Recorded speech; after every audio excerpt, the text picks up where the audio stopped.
Good evening, my dear educators. This is Meenakshi Narula, founder and CEO at Mentoring the Mentors, an institute that accelerates your learning curve. So let's keep on discussing different topics and keep on accelerating our learning curve. Let's bring that kind of innovation in our teaching and learning strategies that we are using in our classroom to bring that kind of excitement, engagement, and enrichment in our classes.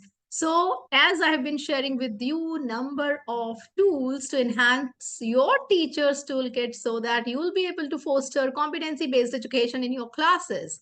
So today we are going to discuss about more tools, 10 more tools you are going to add onto your toolkit. So first of all, the first tool for today is All You Know. This is like KWL. ये KWL एक strategy की तरह ही है जिसमें हम बच्चों को सबसे पहले पूछते हैं what do you know, what do you want to know and what do you have learned. KWL का एक KWL प्लस फॉर्म भी है जिसमें हम बच्चों को ये बताते हैं K, what do you know? W, what do you want to know? And what you have learned, and then plus what all things they have learned, they have to list it out. And KWHL, in which they write like how they are planning to learn, what are the different sources that they will refer to, right. So ऐसा ही अब ये उसका एक छोटा सा एक form है जिसमें कि हम बच्चों को पहले जैसे पीके टेस्टिंग करते हैं क्लास में, बच्चों से पूछते हैं कि उनको क्या आता है उस टॉपिक के बारे में. तो आप अपनी क्लास में जब पहले जाएं, कोई नया टॉपिक स्टार्ट करें, आपको कोई भी टॉपिक स्टार्ट करना है, आपको व्याकरण का कोई टॉपिक लेना है, आपको बच्चों को एडजेक्टिव सिखाने हैं, एडवर्ब्स है, पार्ट्स ऑफ स्पीच में से कोई भी आप लेकर बच्चों को कोई भी टॉपिक पढ़ाना चाहते हैं, तो आपको ये चाहिए पहले बच्चों से पूछना कि जस्ट जॉट डाउन कि आपको इस टॉपिक के बारे में क्या क्या पता है, राइट. एक ग्रुप में भी कर सकते हैं, इंडिविजुअली भी कर सकते हैं, तो that will give you some idea कि बच्चों का एक लेवल ऑफ अंडरस्टैंडिंग क्या है, right. So on the basis of that previous knowledge that they know, you can start your topic. उसके बेसिस पर आप टॉपिक स्टार्ट कर सकते हैं. तो this should be there all you know. I know आप ऑलरेडी करते हैं क्लासेस में, some of the strategies they are very common, they are already there in our teachers toolkit, but still I'll be sharing with you all the tools, right? Now next is corrections. See, this is another strategy that you should use in your classes. Like for example, हमारा target क्या होना चाहिए कि अगर बच्चों ने कुछ project submit किया है, हमने क्लास में बच्चों को कोई प्रोजेक्ट करने के लिए दिया, इंडिविजुअली दिया चाहे ग्रुप में दिया, ठीक है. And when the children they have submitted that work to us, उन्होंने रिसर्च करके कोई प्रोजेक्ट लेकर आए, कोलैबोरेट करके काम किया, कोई प्रॉब्लम दिया सॉल्व करने के लिए, इंक्वायरी बेस्ड जो भी है, I will not be sharing those different kinds of teaching strategies over here, but जो कुछ भी हमने बच्चों को वो करने के लिए दिया है, उसके बाद में क्या होता है कि जनरली हमारी ओपिनियन क्या रहती है, अगर उसमें से बच्चों ने जो सबमिट किया है प्रोजेक्ट, हम इमीडिएटली वो ले लेते हैं प्रोजेक्ट और उसको एक्सेप्ट करके उसकी जो ग्रेडिंग है वो भी हमने कर ली रूब्रिक्स के अकॉर्डिंगली. बट आप देखो कई बार क्या है, बच्चे का उसको इतना एक्सपोजर नहीं है, हमने उनके साथ सपोज एग्जाम्पलर नहीं शेयर किए कि ऐसा होना चाहिए, this should be the level, this should be the target. I mean आपका जो प्रोजेक्ट है वो कुछ ऐसा दिखना चाहिए, वो हमने उनके साथ एग्जाम्पलर नहीं शेयर किया. तो जब उनके साथ एग्जाम्पलर नहीं शेयर किया, उनको नहीं पता चला कि कैसे प्रोजेक्ट बनाना है, और जब उन्होंने वो प्रोजेक्ट बनाया उसमें बाकी बच्चों का प्रोजेक्ट देखने के बाद उनको लगा कि I can make some changes in it, तो उनको कोई मौका देना चाहिए रीड्राफ्ट करने का. और मे बी आप भी उनको गाइड कर सकते हो कि स्टूडेंट्स को कि you have submitted this project, अगर थोड़ा सा इसके ऊपर आप इस एरिया को थोड़ा ज्यादा फोकस करो तो क्या होगा, बहुत ही अच्छा बन जाएगा वो project, right. It will be a complete project then. So make sure you share the same with your students and give them time so that they will be able to improve, right?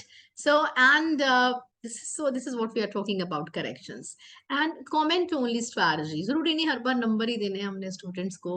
We can ask them कि comment दिया है, feedback दिया है, इसके ऊपर they should work and they should keep on changing the same, right?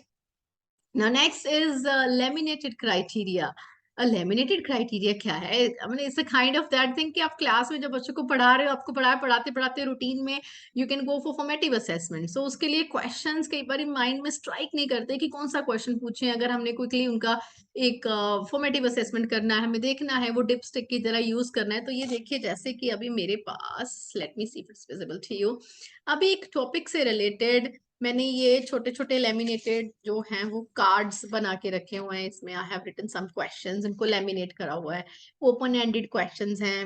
Okay, and मैंने एक तरफ कुछ कीवर्ड्स भी लिखे हुए हैं। This is related to digestive system, कि मैंने बच्चों से अगर कुछ पूछना है, okay quickly just pick it up. Okay, oesophagus, talk about oesophagus का क्या जो है वो रोल है, फंक्शन है, राइट। और मैंने अगर उनसे कुछ और पूछना है, मेरे पास कुछ स्टेटमेंट्स लिखी हुई हैं, I can just read it out. Solid waste is pass out of the body through me, the process is known as egestion.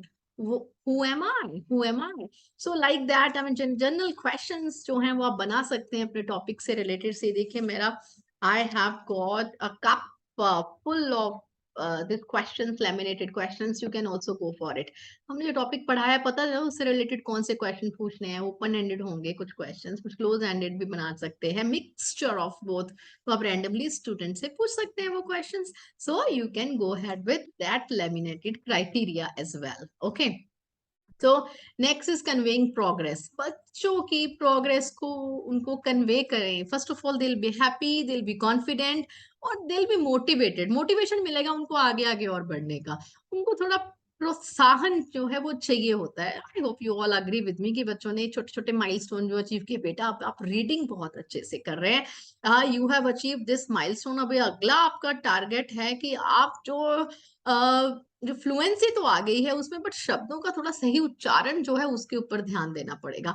आपको शब्द पता है, बट कहीं अभी इन शब्दों को आप अपनी डेली लाइफ में यूज करेंगे तो आई मीन आपकी जो वोकैबुलरी है वो एनहांस हो जाएगी।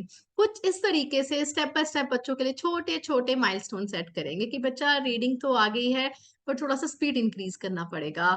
थोड़ा सा इस तरीके से साइट वर्ड्स को आप अच्छे से पढ़ें। मतलब जो भी आपके डिफरेंट डिफरेंट माइलस्टोन्स आप सेट करेंगे related to your chapter, related to your subject. See, you all are subject experts. I can just share teaching strategies with you, but आपको पता है कि आपके सब्जेक्ट के बारे में कैसे डिफरेंट डिफरेंट छोटे छोटे माइलस्टोन सेट करने हैं। तो this you can go ahead and do convey the progress to the students. तो उसके लिए प्रोग्रेस चार्ट स्टूडेंट अपना बनाएंगे, जैसे मैंने पहले शेयर किया। लर्निंग जर्नल बनाएंगे, they can refer to the learning journal. Learning journal online भी हो सकता है, वो मैंने आपसे पहले भी शेयर किया था। Now next is discuss the words. Academic vocabulary बच्चों के साथ जरूर शेयर करें, उनके साथ जरूर डिस्कस करें academic vocabulary. Then they will understand कि वर्ड्स को यूज कैसे करना है। आप कई बार बच्चों के डिस्कशन में, जो ग्रुप डिस्कशन करते हैं स्मॉल ग्रुप्स में, या एज अ क्लास डिस्कशन करते हैं, या आपके साथ वो बात करते हैं, उसमें आप देखिए कि क्या हर बच्चा उस वर्ड को उसी कॉन्टेक्स्ट में यूज कर रहा है जो उसका एग्जैक्ट मीनिंग है। दो there can be implicit and explicit meaning, but ऐसा तो नहीं कि उसके मीनिंग से टोटली डेविएट हो रहा है। तो I mean you need to discuss the words, that is really very very important. Before you start any chapter, you need to discuss the academic vocabulary with the students. So now the next strategy for the day is communication. See, बच्चे communicate करते हैं usually क्या है, लिख कर करते हैं, pen and paper test ले लेते हैं, हम उनसे पूछ लिया, वर्बली कम्युनिकेट उन्होंने कर लिया। तो but can there be some another modes of communication too? If you talk about learning styles, as they have been given to us by Howard Gardner, multiple intelligences की बात कर रहे हैं, तो उसमें अगर हम डिफरेंट फॉर्म्स उसका यूज करें, डिफरेंट फॉर्म्स ऑफ कम्युनिकेशन की, बेटा आप डिफरेंट फॉर्म्स में कम्युनिकेट करो एज पर देयर चॉइस, ताकि हम बच्चे को अंडरस्टैंड कर पाए फ्रॉम डिफरेंट एंगल्स। कभी बच्चे ने लिखा तो राइटिंग कम्युनिकेशन, जब रिटन कम्युनिकेशन किया we have understood that aspect, verbally communication किया तब तक we have understood that aspect. अब बच्चे कुछ ड्रॉ करके कर सकते हैं, ड्रामा करके कर सकते हैं, रोल प्ले है, मैप है, स्कल्पचर है, I mean different forms, different mediums. Art integration की बात कर रहे हैं ऑब्वियसली, और आपको पता है we have been doing it from years. Art के डिफरेंट फॉर्म्स के through let them communicate so that you will be able to understand the child from different angles, right. Now the next strategy for the day is thoughtful dialogue. बच्चों के साथ dialogue में involve हो, उसमें conversation में involve होइए आप, उनसे डिस्कस कीजिए about their progress, about their goals, about their achievements, right? And then for that you see you need to spend time. आप अगर रोज भी सोचें कि मेरे को एक बच्चे के साथ रोज बात करनी है, आपकी क्लास में 30 बच्चे हैं, 40 बच्चे हैं, जितने भी स्टूडेंट्स हैं, तो you will be able to हर रोज एक या दो बच्चों से अगर ऐसे मीनिंगफुल डायलॉग में आप कॉन्वर्सेशन करते हैं, right? And in a year I guess 2-3 बार आप बच्चों के साथ ऐसा कॉन्वर्सेशन जब करें, तो you will be able to facilitate them, right? कि कैसे वो they will be achieving their objective, they will be achieving their goal with your help, right? So please make sure the dialogue should be thoughtful. बिना topic के तो कोई discussion नहीं होती। हम जब भी बात करें तो let us talk about some particular target, some particular goal, और उसको लेकर जब थॉटफुल कॉन्वर्सेशन होगा, that will really be very very fruitful. And another strategy for the day is feedback sandwich. Sandwiches we all like, right? So बच्चों के साथ जब feedback share करते हैं, always it should start with a positive comment, with the appreciation, whether you're talking to the students, whether you are talking to the parents on PTM, right? So whether you're talking to your colleagues as well, always talk about a positive comment first, and then you give your feedback. If there is something negative you have observed or something like constructive you would like to share, and that should also end with a positive comment. This like a sandwich. I in my next video I will be sharing with you different kinds of sandwiches also for the feedback, right? तो हम sandwich में कई बारी कुछ जो सी उसके जो ingredients हैं वो कम ज्यादा कर देते हैं, और खाना बनाएंगे उसमें जब नमक मिर्ची उसका प्रोपोर्शन रेशियो उसका सही नहीं होगा तो वो स्वाद नहीं आएगा, है ना? तो फीडबैक सैंडविचेस के ऊपर I will be sharing another video with you. Now 50, here is the what is good. Talk to the students what is good. I mean, what is their objective? What is your objective? एक आपने कोई project बनाना है, कोई task assign किया है, उसके लिए what is the meaning of good for them? What is the meaning of good for you? You have to spend time ensuring that there is consensus between yourself and the pupils. कि जो आपके लिए good की definition है, क्या बच्चों के लिए भी वही गुड की डेफिनेशन है? क्या आप you are talking about the same level of achievement, right? Ask them some kind of questions. Can you tell me what makes a piece of work good? बच्चों के अकॉर्डिंगली एक वर्क अच्छा कैसे होता है? How do you feel about comments? उनसे पूछिए कि आपको फीडबैक मिलती है, कमेंट्स मिलते हैं, how do you feel about that? Do you always no what do you need to do next? Just think about it. I mean, such kind of questions to be asked to your students. तो उससे एक level पर आइए. What is good? What is good? What is good? Whether it is feedback, whether it is a work, whether it is a teaching strategy, जो भी है, तो एक कंसेंसस, एक अग्रीमेंट होना चाहिए आप में और स्टूडेंट्स के बीच में. And the last strategy for the day is self evaluation. Self assessment की बात करी थी, अब self evaluation.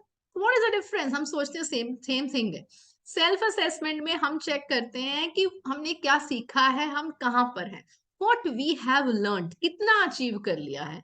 And self evaluation में we talk about how we learn. उसके लिए you need to help your students by asking such questions as they are written on the screen. Think about what has happened when the learning has taken place. आपने जब बच्चों को पढ़ाया, बच्चों को पूछिए, समझने के बाद आपको कैसा फील हुआ? Did you feel there is some enhancement in the previous knowledge? What really made you think? कौन सा point है for that you are pondering over again and again that had made you think?